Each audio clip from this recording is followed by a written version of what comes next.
We all know the Statue of Liberty, but we don't know much about it and its history completely. Today in this video we will reveal this unknown information. Request to watch the full video. And if you like the video, you must subscribe to our channel. The Statue of Liberty.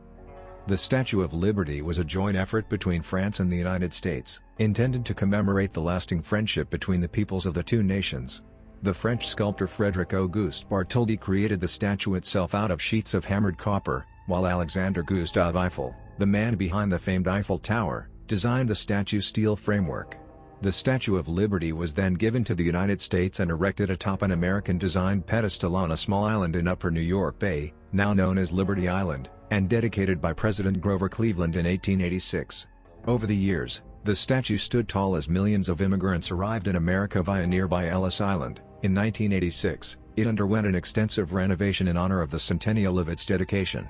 Today, the Statue of Liberty remains an enduring symbol of freedom and democracy, as well as one of the world's most recognizable landmarks. Origins of the Statue of Liberty. Around 1865, as the American Civil War drew to a close, the French historian Edouard de la Boulaye proposed that France create a statue to give to the United States in celebration of that nation's success in building a viable democracy.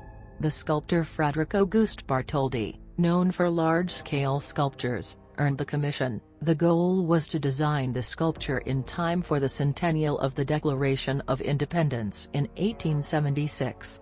The project would be a joint effort between the two countries. The French people were responsible for the statue and its assembly, while the Americans would build the pedestal on which it would stand and a symbol of the friendship between their peoples. Due to the need to raise funds for the statue, work on the sculpture did not begin until 1875. Bartholdi's massive creation, titled Statue of Liberty Enlightening the World, depicted a woman holding a torch in her raised right hand and a tablet in her left, upon which was engraved July 4, 1776, the adoption date of the Declaration of Independence. Bartholdi, who was said to have modeled the woman's face after that of his mother, hammered large copper sheets to create the statue's skin, using a technique called repoussé.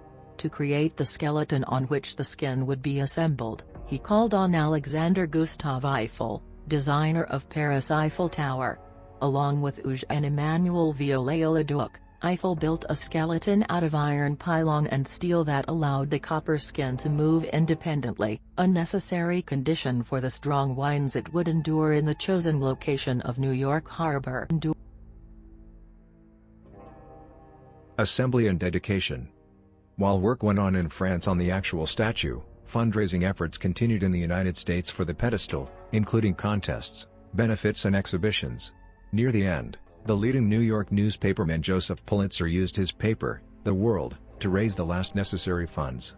Designed by the American architect Richard Morris Hunt, the statue's pedestal was constructed inside the courtyard of Fort Wood, a fortress built for the War of 1812 and located on Bedloes Island, off the southern tip of Manhattan in Upper New York Bay.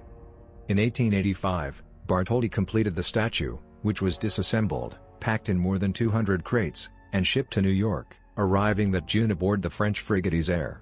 Over the next 4 months, workers reassembled the statue and mounted it on the pedestal. Its height reached 305 feet, or 93 meters, including the pedestal. On October 28, 1886, President Grover Cleveland officially dedicated the Statue of Liberty in front of thousands of spectators.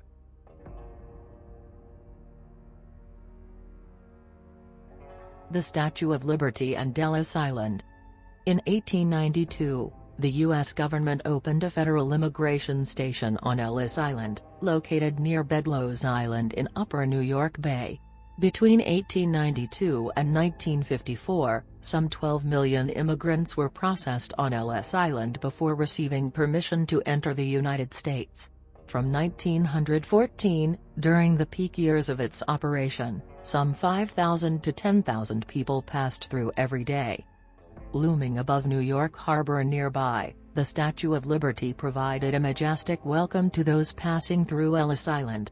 On a plaque at the entrance to the statue's pedestal is engraved a sonnet called The New Colossus, written in 1883 by Emma Lazarus as part of a fundraising contest. Its most famous passage speaks to the statue's role as a welcoming symbol of freedom and democracy for the millions of immigrants who came to America seeking a new and better life. Give me your tired, your poor/your huddled masses yearning to breathe free/ the wretched refuse of your teeming shore/ send these, the homeless, tempest toast to me/ I left my lamp beside the golden door. The Statue of Liberty over the years. Until 1901, the U.S. Lighthouse Board operated the Statue of Liberty, as the statue's torch represented a navigational aid for sailors.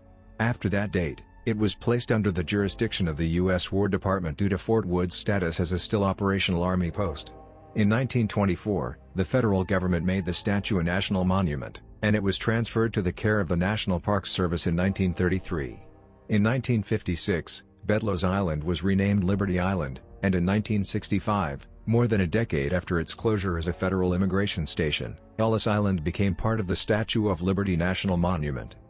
By the early 20th century, the oxidation of the Statue of Liberty's copper skin through exposure to rain, wind and sun had given the statue a distinctive green color, known as verdigris. In 1984, the statue was closed to the public and underwent a massive restoration in time for its centennial celebration. Even as the restoration began, the United Nations designated the Statue of Liberty as a World Heritage Site. On July 5, 1986, the Statue of Liberty reopened to the public in a centennial celebration. After the terrorist attacks of September 11, 2001, Liberty Island closed for 100 days. The Statue of Liberty itself was not reopened to visitor access until August 2004. In July 2009, the statue's crown was again reopened to the public, though visitors must make a reservation to climb to the top of the pedestal or to the crown.